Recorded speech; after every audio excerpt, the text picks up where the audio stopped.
Hello all, welcome back to the video lecture series of engineering mechanics. So today we are going to see the part of curvilinear motion. So before going to start with the curvilinear motion, let's just briefly review our syllabus so that you can cope up with our video lectures. So this is our syllabus for engineering mechanics. Hope you have the PDF copy of this our engineering mechanics syllabus. So here you can see the syllabus. Okay, so this is our first chapter, that is introduction to statics. This chapter we already covered in the T2 for the T1 part.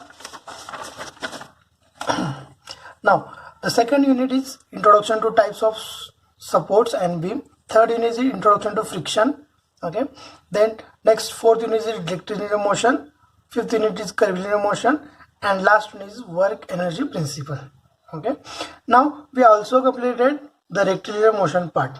Okay, and if you remember, we also completed the second part of curvilinear motion. Okay, here you can see the second part of curvilinear motion, that is projectile motion.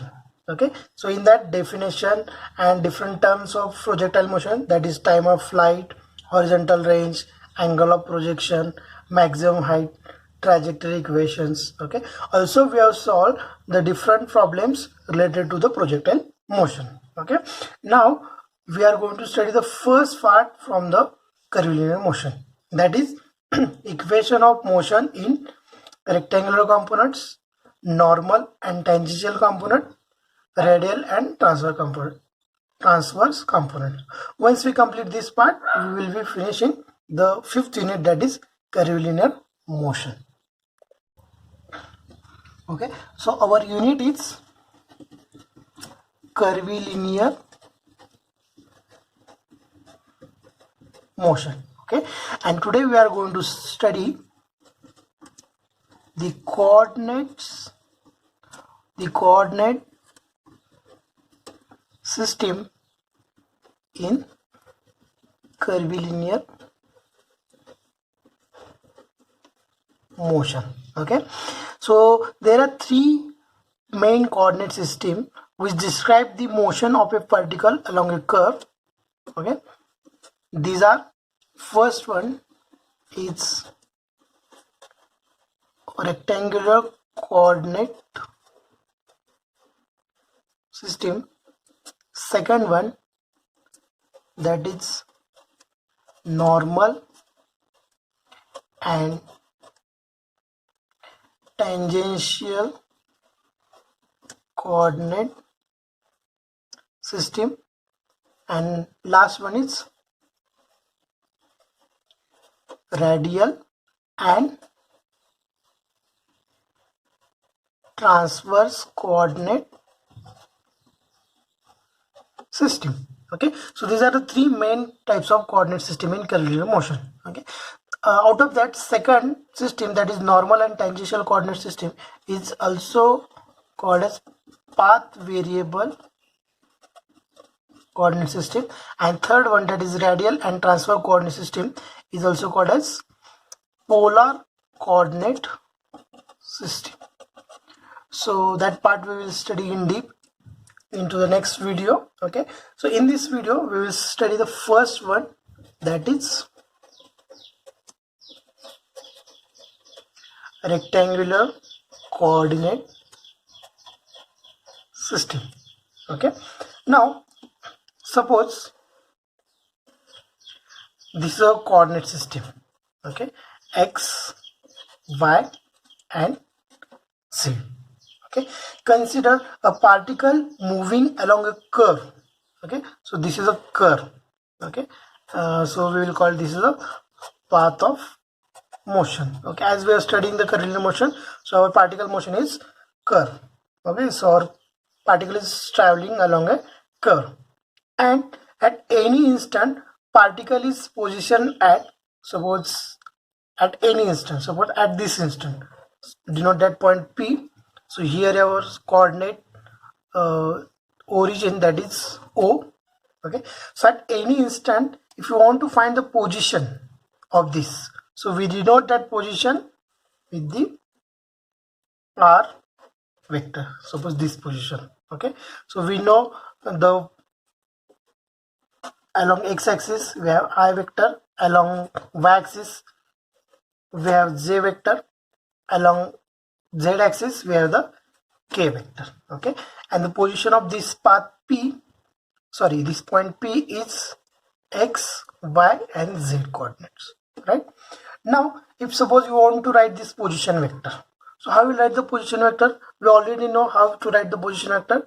That is, position vector r bar is equal to xi yj plus zk. So you can write this cap.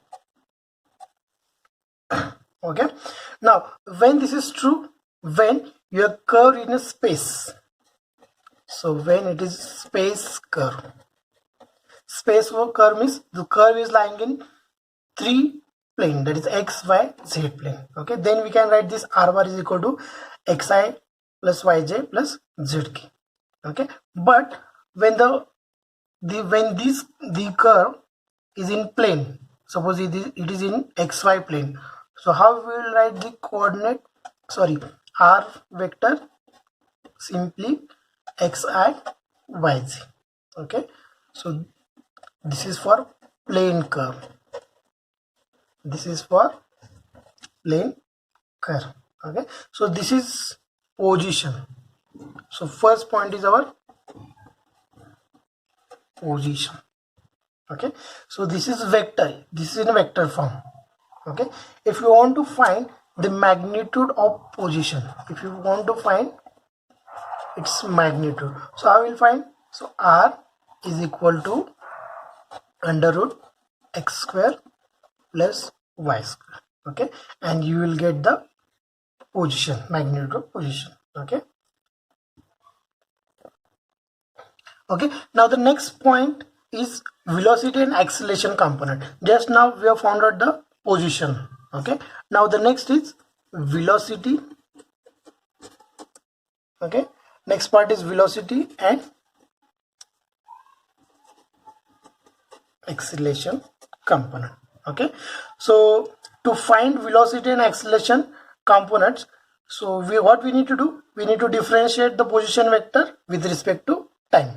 Okay, so our position vector is OP, that is r bar, which is equal to xi plus yj, xi plus yj. Okay, so differentiate this position vector with respect to time, so you will get the velocity. Okay, so the next second part, first part is position, second part is velocity. Okay, so we need to find the velocity. So I will get the velocity, v bar is equal to, so differentiate this dx by dt, so with respect to time, I plus dy by dt g. Simply how we can write, v bar is equal to velocity along x direction plus velocity along y direction, velocity along x direction and velocity along y direction. So this is the equation of to get the velocity. Okay, now magnitude, how to get the magnitude of velocity? Again same thing, v is equal to vx bar plus vy bar, sorry, v is equal to under root vx square plus vy square. Okay, if you want to get the direction, so I will get the direction, tan alpha is equal to vy upon vx. Okay, so we got the velocity. How we got? Differentiating the position vector with respect to time. Okay, now next part is, that is third one, acceleration. So I will get the acceleration. So similarly we will differentiate velocity, with respect to time. Okay, so how we can write, a bar is equal to dvx by dt. So differentiate this with respect to time, I plus dvy by upon dt g. Simply how we can write?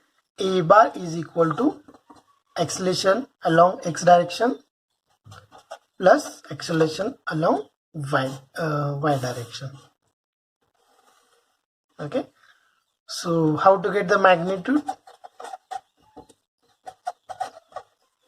Magnitude of acceleration. Okay, so a acceleration is equal to ax square plus a y square, and direction, I will get the direction.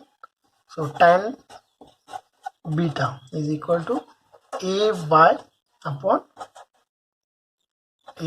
ax. You will get the magnitude and direction, right? Okay, now we will solve one problem.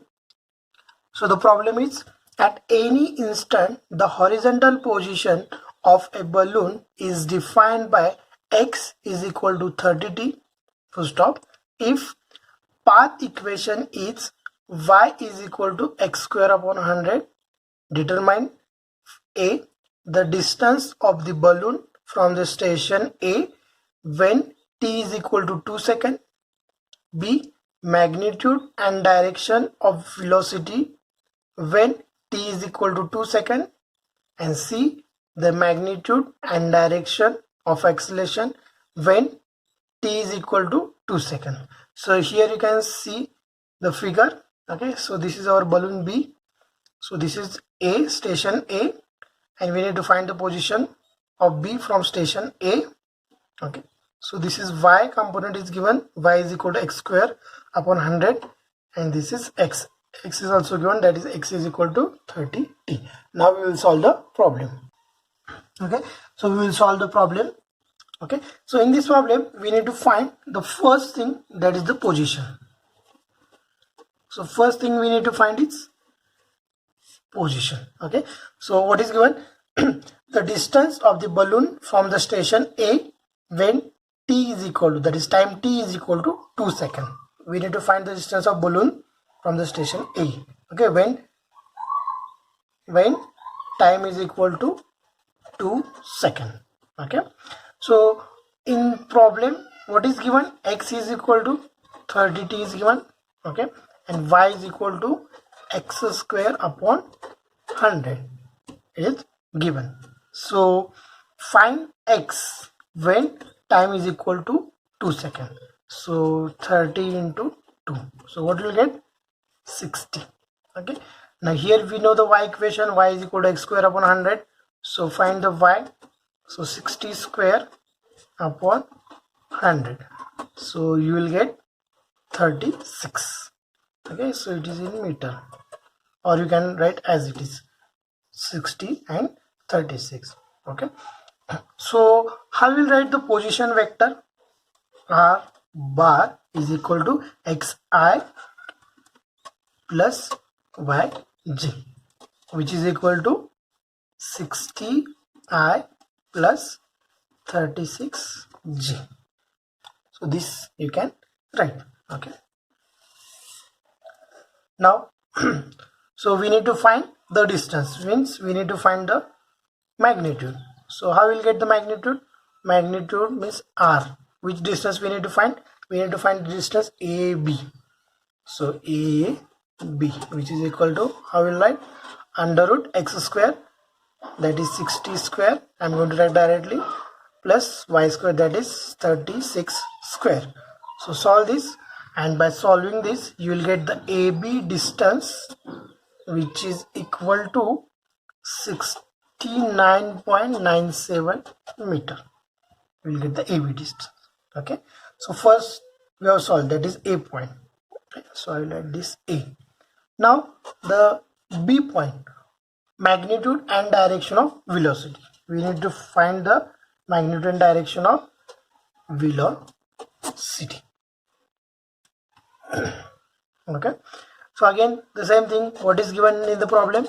X is equal to 30t is given, y is equal to x square upon 100, it is given. Okay, Now, so to get the velocity, what we need to do? We need to differentiate this, okay, with respect to time.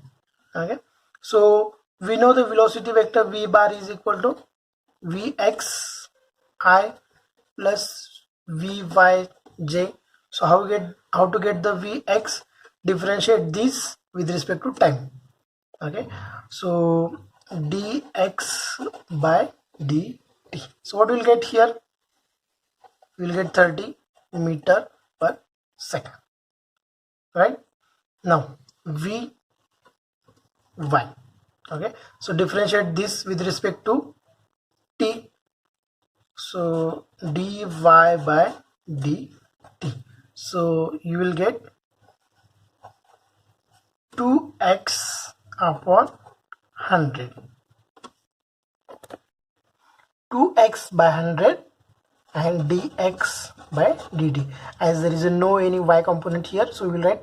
So we will differentiate with respect to x. Okay, so 2x by 100 into tx by dt. Okay, so 200 means x upon 50. So what is dx by dt? We know it is vx. Okay, so x we already calculated here, 60, you can see. So 60 divided by 50, vx here we have calculated 30. So solve this, okay, and you will get the vy. So vy, so velocity along y direction, you will get 36 meter per second. Okay, now we got the vx and vy. Now you can easily calculate the magnitude of velocity. Magnitude of velocity, that is v is equal to under root vx square plus vy square. Okay, which is equal to 30 square plus 36. Vx is equal to 30, vy is equal to 36. So by solving this, you will get the magnitude of velocity, that is 46.86 meter per second. So this is magnitude. Now how to get the direction? Direction of velocity. Okay, so tan alpha is equal to vy upon vx. So alpha is equal to tan inverse vy value is 36 and vx value is 30. Solve this and you will get the direction, that is alpha you will get 50.19 degree. Now the last C, that is we need to find the acceleration, magnitude and direction of acceleration. So how will get the acceleration? By differentiating velocity with respect to time. Okay, so we will find the acceleration along x direction. Okay, so acceleration along x direction, I will get d by dt of velocity in x direction. Okay, so if you remember, so vx, what we got? Vx 30, so it's a quantity, so what will get? 0. Acceleration along x direction will get 0. Now we'll find the acceleration along y direction. So d by dt into vy. So again, if you remember what we got, the vy value. Okay, so vy value we got x upon 50 into vx. So now differentiate it. Okay, so take 1 by 50 outside. Okay, so u into v rule, apply that, and you will get dx by dt into vx plus dvx by dt into x. Okay, now solve this. So 1 upon 50. So here it is dx by dt. So what is dx by dt? So it is velocity in x direction into vx. Okay, plus, so what is dvx by dt? Dvx by dt, so acceleration in x direction into x. So 1 by 50, so vx into vx, that is vx square, plus acceleration in x direction. What is acceleration in x direction? It is 0, so we'll get 0. Okay, now so vx, already we have calculated vx, so we'll get ay. Okay, so ay is equal to 1 upon 50 into vx. What is the vx value? 30 square. So solve this, and by solving this you will get 18 meter per second square. Acceleration in x direction is 0, acceleration in y direction is 18 meter per second square. Now you can easily calculate the magnitude of acceleration. Okay,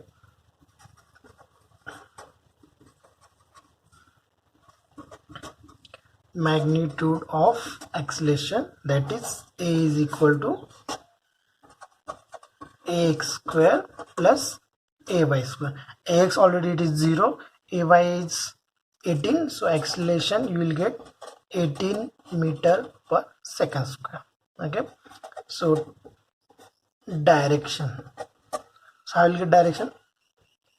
So direction is equal to tan beta is equal to ay upon ax. It is 18 by 0, so it will be infinity. So when you will get infinity? When your angle is 90 degree. So acceleration direction is 90 degree.